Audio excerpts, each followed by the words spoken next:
दोस्तों नमस्कार, मैं संजीव भार्गव, वर्कशॉप कैलकुलेशन और इंजीनियरिंग ट्रेनिंग का अनुदेशक। आज आप सभी का ITI स्किल इंडिया के यूट्यूब चैनल पे स्वागत करता हूं। आज जो मैं ये वीडियो लेके आया हूं वो जो बच्चे फिटर ट्रेड से ITI कर रहे हैं और वो सेकंड ईयर में हैं और NCVT के एग्ज़ाम के लिए तैयार हैं, उनके लिए ये एक पेपर मॉडल पेपर लेके आया हूँ जिसको देख करके आपको आइडिया लग जाएगा कि किस तरह के पेपर के अंदर क्वेश्चन आते हैं फिटर ट्रेड से रिलेटेड। तो हम शुरू कर रहे हैं। यहाँ पे पहला सवाल है, which type of gear drive change rotary motion movement to linear movement, यानी कि किस प्रकार का गियर ड्राइव रोटरी चाल को रेखीय चाल में बदलता है, जिसमें पहला है हाइपाइड, दूसरा है हैरिंग बोन, तीसरा है रैक एंड पिनियन और चौथा हेलिकल गियर। तो यहाँ पर उत्तर हमारा है सी। तो यहाँ आपको इस तरह के सवाल का आइडिया लग जाएगा कि किस तरह के सवाल हमारे एग्ज़ाम में आएंगे। इसमें दूसरा सवाल है, why the small steel wedges is tapped under the machine in lifting operation, छोटे स्टील वेज को लिफ्टिंग ऑपरेशन में मशीन के नीचे क्यों रखा जाता है। पहला, इसमें कंपन को रोकने के लिए, वजन कम करने के लिए, क्रो बार स्वीकार करने के लिए और मशीन को संतुलित करने के लिए। तो इसके अंदर है क्रो बार स्वीकार करने के लिए। तो सी हमारा यहाँ पर उत्तर हो जाएगा। इसके बाद है question number 3, which graphical representation of activity perform during the manufacturing, विनिर्माण के दौरान की गई गतिविधियों का कौन सा आलेखी प्रतिनिधित्व है।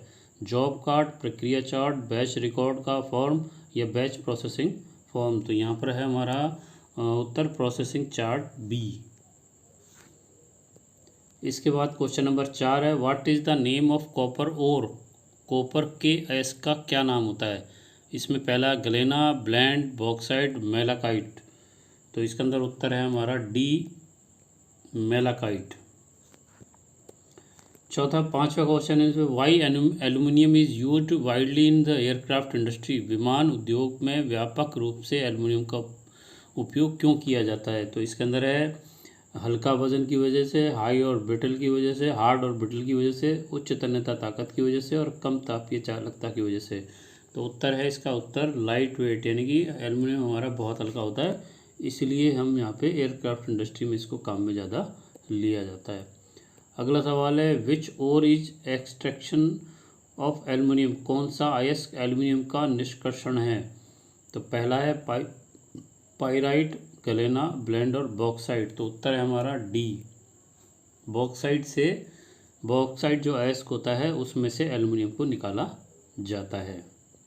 अगला सवाल है, what is the name of the element of gear marked x, x के द्वारा चिन्हित गियर के तत्व का नाम बताइए। तो यहाँ पर एक चित्र दे रखा है जिसके अंदर एक्स नॉमिनेट कर रखा है एक लाइन को, उसका नाम पूछा जा रहा है क्या है। तो उसमें पहला है फ्लैंक, दूसरा है रूट सर्कल, तीसरा है फ्रेम की चौड़ाई और चौथा है अडेंडम। तो उत्तर है यहाँ पर रूट सर्किल, बी। अगला सवाल है, which gear run more silently, कौन सा गियर बहुत शांति से चलता है। Spur gear, mitre gear, bevel gear, helical gear. तो उत्तर हमारा हेलिकल गियर। इसके बाद 9वां क्वेश्चन है, what is the percentage composition of lead in lead bronze bearing material, सीसा कांच बेयरिंग मटेरियल में सीसा की प्रतिशत संगठन क्या होता है। 0.15% होता है, 0.2%, 0.24% या 0.3%। तो उत्तर है यहाँ पे 0.24%।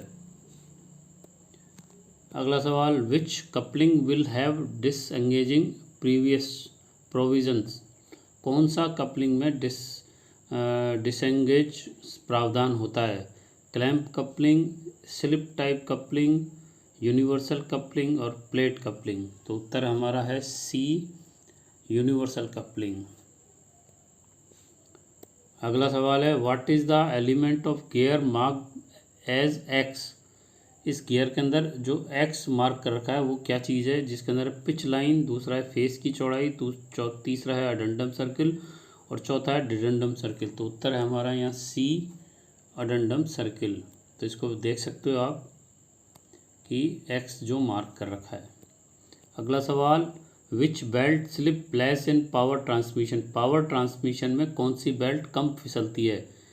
ए है V belt, flat belt, link belt और रिब्ड बेल्ट।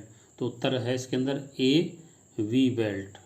वी बेल्ट के अंदर बहुत कम स्लिपेज होती है, इसलिए इसको जहाँ तक पावर ट्रांसमिशन किया जाता है वहाँ पर इसका उपयोग काम में लिया जाता है। अगला सवाल है which type of belt length can not B alternate and reused with the fastener. किस बेल्ट में उसकी लंबाई को बदला नहीं जा सकता और फास्टनर के साथ पुनः उपयोग किया जा सकता है। तो वह है V belt, flat belt, link belt और रिब्ड बेल्ट। तो इसके अंदर उत्तर है हमारी वी बेल्ट। अगला सवाल है what is the name of the part marked as X in non return valve. Non return valve के अंदर एक्स जो चीज़ है वो क्या है। तो पहला है डिस्क, दूसरा है स्टॉप प्लग, तीसरा है हिंज पिन और चौथा डिस्क हिंज नट। तो उत्तर है हमारा बी। उत्तर हमारा है बी, स्टॉप प्लग। इसके बाद नेक्स्ट सवाल है what is type of hydrometer. Hydrometer का प्रकार क्या है। तो यहाँ पर हमारा उत्तर में चार जो सवाल हैं, चार उत्तर जो हैं gear type, when type, piston type और प्रोपेलर टाइप। तो यहाँ उत्तर है हमारा ए गियर टाइप, जो कि यहाँ पे गियर बन रहे हैं इसलिए भी ये दिखाई दे रहा है।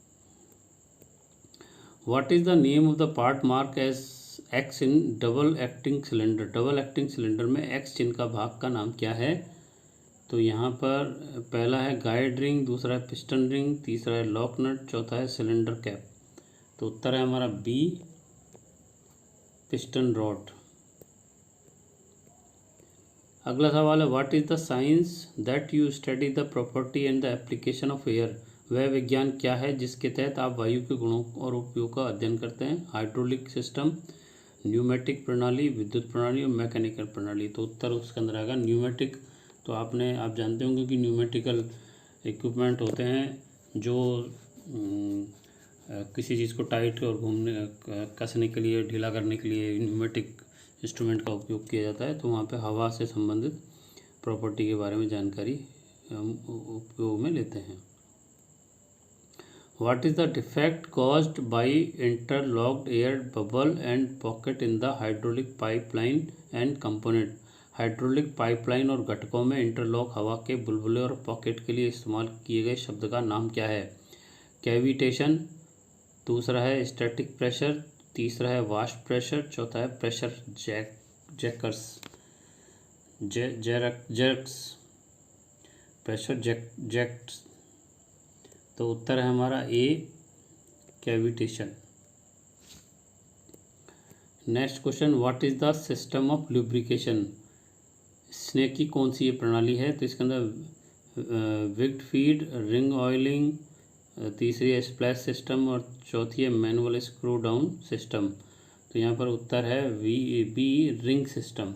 यहाँ पर ये रिंग दे रखी है तो हमारा ये उत्तर हो जाएगा बी। इसके बाद नेक्स्ट क्वेश्चन है हमारा what is the flash point of general purpose machinery oil. तो इसके अंदर ए है 160 डिग्री, 196 डिग्री, 210 डिग्री सेंटीग्रेड और चौथा है डी 204 डिग्री सेंटीग्रेड। तो उत्तर है हमारा ए 160 डिग्री सेंटीग्रेड। इसके बाद अगला क्वेश्चन है what is the ratio of soluble oil added to water to get non corrosive effects. तो गैर संक्षारण प्रभाव करने के लिए पानी में घुलनशील तेल का अनुपात क्या होता है। तो इसके अंदर 0.0451, 0.0486, 0.0520, 0.05555। तो उत्तर है हमारा डी 0.05555। नेक्स्ट क्वेश्चन है what is the name of symbol marked as X. तो ये एक्स मार्क किए हुए जो चित्र है उसका क्या नाम है। ये रोज़ है, साप्ताहिक है, महीने हैं, schedule for frequency other than above, आवृत्ति के लिए निर्धारित। तो यहाँ उत्तर जो है हमारा डी है, schedule for frequency other than above.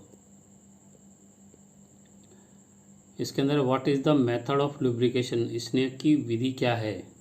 Oil pump method, gravity method, splash method और ऑयल कैन मेथड। तो उत्तर है यहाँ पर पहला है ऑयल पंप मेथड, दूसरा ग्रेविटी मेथड, तीसरा स्प्लैश मेथड, चौथे है ऑयल कैन मेथड। तो उत्तर है हमारा यहाँ पर डी ऑयल कैन मेथड। इसके बाद है what is the purpose of dynamo eyes bolt. Dynamo eye bolt का उद्देश्य क्या होता है? Lift vertical load, load horizontal load, lad inclined load और सस्पेंड रेडियल लोड। तो उत्तर है हमारा ए, इसके अंदर वर्टिकल लिफ्ट वर्टिकल लोड। 25वां question what is the ratio of keyway taper.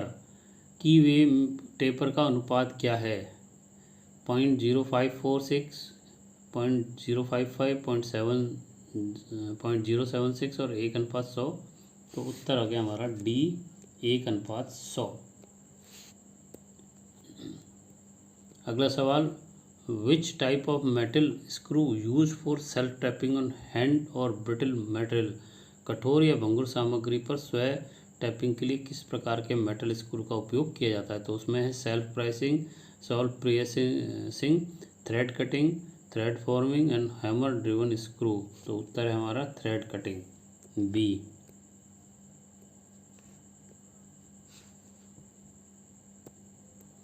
Next question what is the name of gauge. इस gauge का क्या नाम है?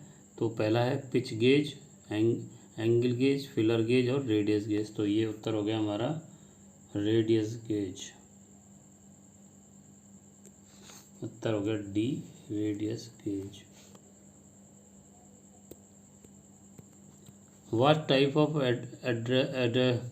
एड्रेसिव्स are used to honing cast iron non ferrous metal. Cast iron alloy metal को honing करने के लिए किस प्रकार के अपघर्षक का उपयोग किया जाता है? तो diamond, boron carbide, silicon carbide और एल्युमिनियम ऑक्साइड। तो उत्तर हो गया C, silicon carbide. Next question which device is used to check the workpiece to confirm the shape. आकृति की पुष्टि करने हेतु वर्कपीस को जांचने के लिए किस प्रकार का उपकरण का उपयोग किया जाता है? Profile gauge, snap gauge, caliper gauge और प्रोग्रेसिव गेज। उत्तर हो गया हमारा ए, प्रोफाइल गेज। अगला सवाल what is the act of joining the slip gauge together for building up size. आकार के निर्माण के लिए स्लिप गेज को एक साथ जोड़ने की क्रिया को क्या कहते हैं? तो पहला है इसके अंदर ग्लेजिंग, दूसरा है पिनिंग, तीसरा है लोडिंग, चौथा है व्रिंगिंग।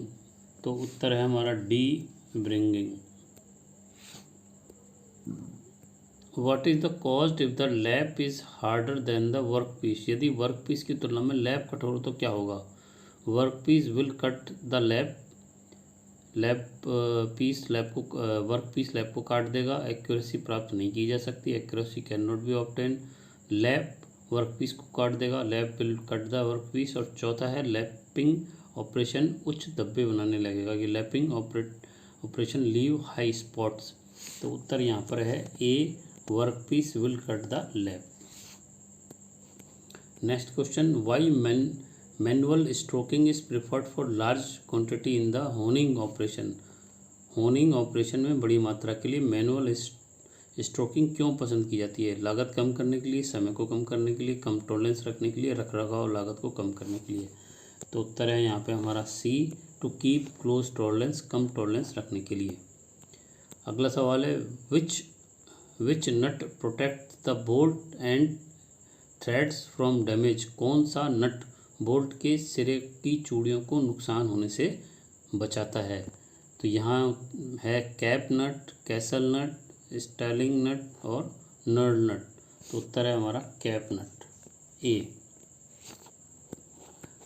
अगला सवाल है which gauge is use to check the accuracy of the external thread. बाहरी चूड़ियों की एक्यूरेसी को जांचने के लिए किस गेज का प्रयोग किया जाता है? Ring gauge, snap gauge, thread ring gauge और सेंटर गेज। तो यहाँ आ जाएगा सी, थ्रेड रिंग गेज। रिंग रूप में होता है, अंदर उसके चूड़ियाँ कटी होती है, जो बाहर की चूड़ियों की एक्यूरेसी जांचने के काम में आता है।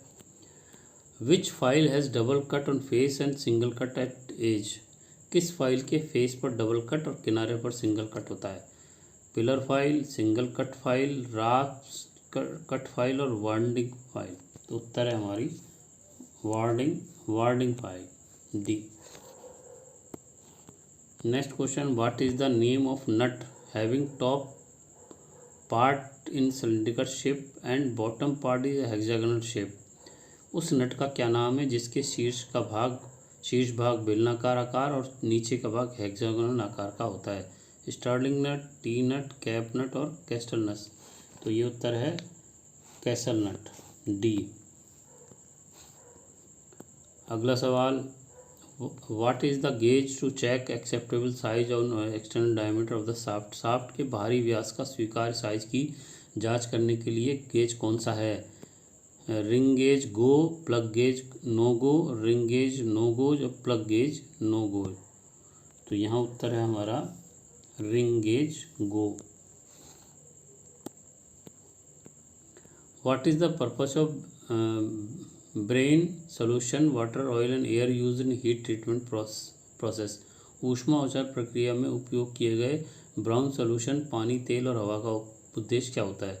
Shocking, quenching, heating, austenite. उत्तर यहाँ पे है क्विंचिंग, बी। इसके बाद है what is the advantage of annealing. Annealing का फायदा क्या है? ए है to relieve the internal stress, आंतरिक तनाव को दूर करने के लिए। टू ऐड कटिंग एबिलिटी, काटने की क्षमता जोड़ने के लिए। To refine the grain structure of the steel, steel की ग्रेन संरचना को परिष्कृत करने के लिए। टू इंक्रीज वियर रेजिस्टेंस, घिसने के प्रतिरोध को बढ़ाने के लिए। तो उत्तर है यहाँ पर A, to relieve the internal stresses. जो ठोका पीटी करने से अंदर के तनाव उत्पन्न हो जाते हैं उनको दूर करने के लिए एनेलिंग प्रोसेस किया जाता है। इसके बाद है विच की is use for transmitting high torque. Roshna torque, light torque, transmitting light torque को संचालित करने के लिए किस की का उपयोग किया जाता है? सैडल की, वुडरफ की, जिव हेड की और फेदर की। तो यहाँ उत्तर है हमारा बी, वुडरफ की। अगला सवाल, why the double row roller bearing is use. Double row roller bearing का उपयोग क्यों किया जाता है? टू टेक एक्सल लोड, अक्षीय भार को लेने के लिए। टू टेक रेडियल लोड को लेने के लिए। To take heavy axle load, भारी अक्षीय भार लेने के लिए। और चौथा है to take heavy radial load, भारी रेडियल भार के लिए। तो उत्तर है हमारा डी, भारी हैवी रेडियल लोड के लिए। इसके बाद अगला कुछ इसमें, what is the method of melt coating. इस धातु की कोटिंग विधि क्या है? इसके अंदर चित्र नहीं दे रखा है इसलिए सवाल पूरा नहीं होगा। अगला सवाल, which bearing metal is use for light loading and low speed application. Light loading और कम गति के एप्लीकेशन के लिए कौन सी बेयरिंग उपयोग में लाई जाती है? Cast iron, tin bronze, cadmium based alloy and copper and lead alloy. तो उत्तर है हमारा A, cast iron. What is the part marked as X in the bearing. Bearing में एक्स द्वारा चिन्हित भाग का नाम क्या है? तो पहला है outer race, ball case, inner race और रोलिंग एलिमेंट। तो उत्तर हमारा यहाँ पे बॉल केस, बी। इसके बाद अगला लें, what is the angle of deviation of provide the elbow and the bends in pipe work. Pipe के कार्यों में एल्बो और बैंड पर विचलन का कोण कितना होता है? 90 और 45, 30 और 60, 20 और 40 और 60 और 45। तो हमारे पास उत्तर है 90 और 45 degree. What is the position of eccentric reducer are used in pipelines. पाइपलाइनों में एसेंट्रिक रिड्यूसर की पोजीशन क्या होती है? Vertical position, angular position, radius position, horizontal position. तो उत्तर है हमारा डी, हॉरिजॉन्टल पोजीशन। अगला सवाल इसके अंदर, what is the name of the pipe fitting. इसमें चित्र नहीं दे रखा है इसलिए जवाब नहीं दे सकते। अगला सवाल है, what is the name of the part mark as X के रूप में चिन्हित भाग का नाम बताइए। तो ये है cutter wheel, adjusting screw, guide roller और हैंड लीवर। उत्तर हमारा है यहाँ पे A, cutter wheel. What is the type of wrench. ये किस प्रकार की रिंच है? इसका नाम क्या है? Footprint wrench, strap wrench, chain pipe wrench और पाइप रिंच। तो उत्तर हमारा हो गया ये बी, स्ट्रैप रिंच। और लास्ट क्वेश्चन इस वीडियो का, what is the cause of water dripping from the tap even after closed. बंद होने के बाद भी नल से पानी टपकने का क्या कारण हो सकता है? Defective washer, spindle thread wrong out, band Splendor और लूज वाल्व। तो उत्तर हमारा दोषपूर्ण वॉशर यानी डिफेक्टिव वॉशर। तो ये उत्तर हमारा यहाँ पे हो जाएगा। तो आपने देखा, ये मैंने आपको फिटर ट्रेड से संबंधित सेकंड ईयर के अंदर अगर आप एग्ज़ाम देने जा रहे हैं एनसीईआरटी का, तो इस तरह के क्वेश्चन आपके आ सकते हैं। तो आप इसी तरह की तैयारी करें कि आप छोटे छोटे क्वेश्चन अपने किताब में चैप्टर में देखें, जिससे कि आपकी तैयारी अच्छी हो और नंबर भी अच्छे आएँ। तो इसी तरह मैं और भी वीडियो लेके आऊँगा हर सब्जेक्ट की, थ्योरी के, कैलकुलेशन के, एम्प्लॉयबिलिटी स्किल के। तो आप उसको देखते रहें, जिससे कि आप अपडेट रहें और ज़्यादा से ज़्यादा नंबर लेके आ सकें। तो अगर आपको ये मेरा वीडियो अच्छा लगा तो उसको लाइक करें, शेयर करें। मेरे चैनल पर पहली बार आए तो सब्सक्राइब करके बेल आइकन को क्लिक करें और ज़्यादा से ज़्यादा लाइक करें। आज के लिए इतना ही। नमस्कार, धन्यवाद, जय हिंद, जय भारत।